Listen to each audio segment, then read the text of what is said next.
हाँ, good morning बच्चों।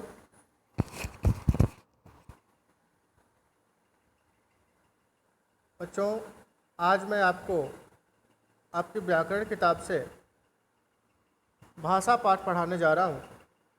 आप लोग ध्यान से पढ़िए।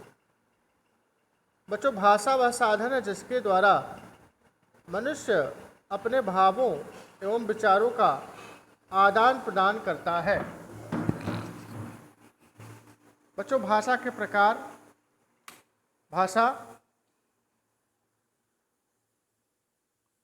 3 प्रकार की होती है: मौखिक भाषा और लिखित भाषा, सांकेतिक भाषा। मौखिक भाषा, भाषा के जिस रूप के द्वारा मनुष्य अपनी बात बोलकर दूसरों तक पहुंचाने का प्रयास करता है, उसे मौखिक भाषा कहते हैं।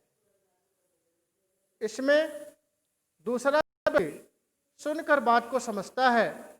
भाषा का यह रूप प्राचीनतम है तथा इसका प्रयोग व्यापक रूप से किया जाता है। लिखित भाषा, भाषा के जिस रूप के द्वारा मनुष्य अपनी बात लिखकर दूसरों तक पहुंचाता है, उसे लिखित भाषा कहते हैं। इसमें दूसरा व्यक्ति पढ़कर बात को समझता है। भाषा का यह रूप मौखिक भाषा की अपेक्षा सीमित है। अब आप लोग, जैसे मैं पढ़ा रहा हूँ इस वक्त मौखिक किताब, आप पढ़ते हो लिखित भाषा। हम पढ़ा रहे हैं, आप सुन रहे हो मौखिक भाषा। भाषा कौशल: सुनना, बोलना, लिखना और पढ़ना भाषा के 4 कौशल हैं। इन्हीं 4 कौशलों के द्वारा भाषा को सही रूप से जाना और समझा जा सकता है या जान और समझ पाते हैं। बच्चों, कई बार हम संकेतों के माध्यम से अपनी बात को दूसरों तक पहुंचाते हैं। जब हम संकेतों का प्रयोग करते हैं तो उसमें ना तो हम बोलते हैं और ना ही लिखते हैं। अपने भाव को संकेतों के माध्यम से दूसरे तक पहुंचाने का प्रयास करते हैं। संकेतों के माध्यम से अपनी बात कही या समझाई नहीं जा सकती। इसलिए भाषा के इस रूप को व्याकरण में ज़्यादा वरीयता नहीं दी जाती। लेकिन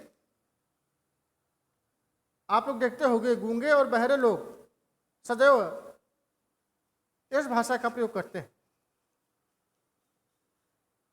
मनुष्य पहले ध्वनियों एवं संकेतों द्वारा अपनी बात एक दूसरे तक पहुंचाता था।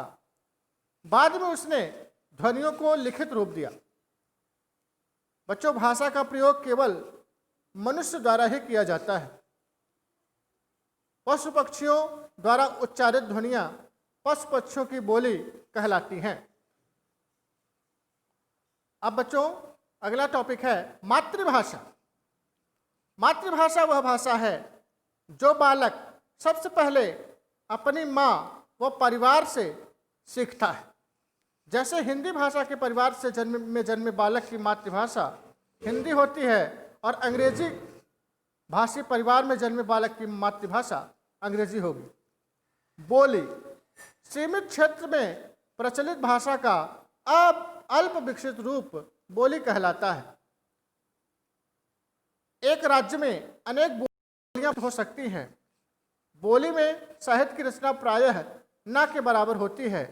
अवधि ब्रजभाषा, खड़ी बोली आदि बोलियों में साहित्य की रचना हुई थी, परंतु आज खड़ी बोली का ही प्रयोग रूप में लिया जाता है, जो वर्तमान समय में हिंदी के नाम से जानी जाती है। बच्चों, अब आया राष्ट्रभाषा। राष्ट्रभाषा वह भाषा है जिसके माध्यम से जिसका प्रयोग अधिकतर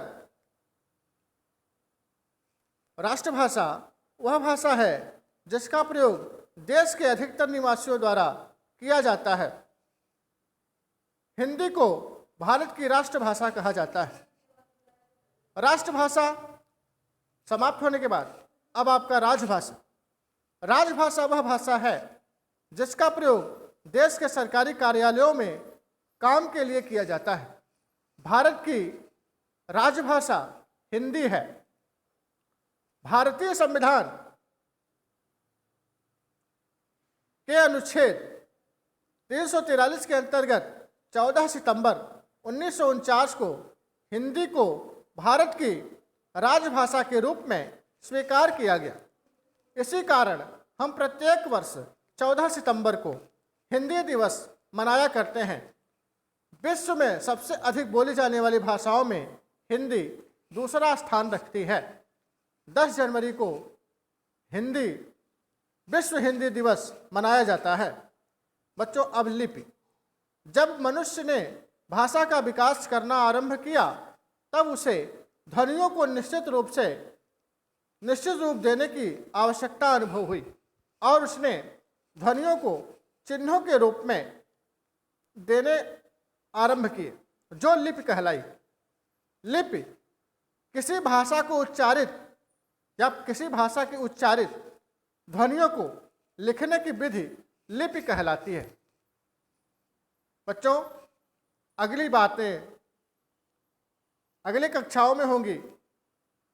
आशा करता हूं कि आपको ये सब समझ में आया होगा। धन्यवाद।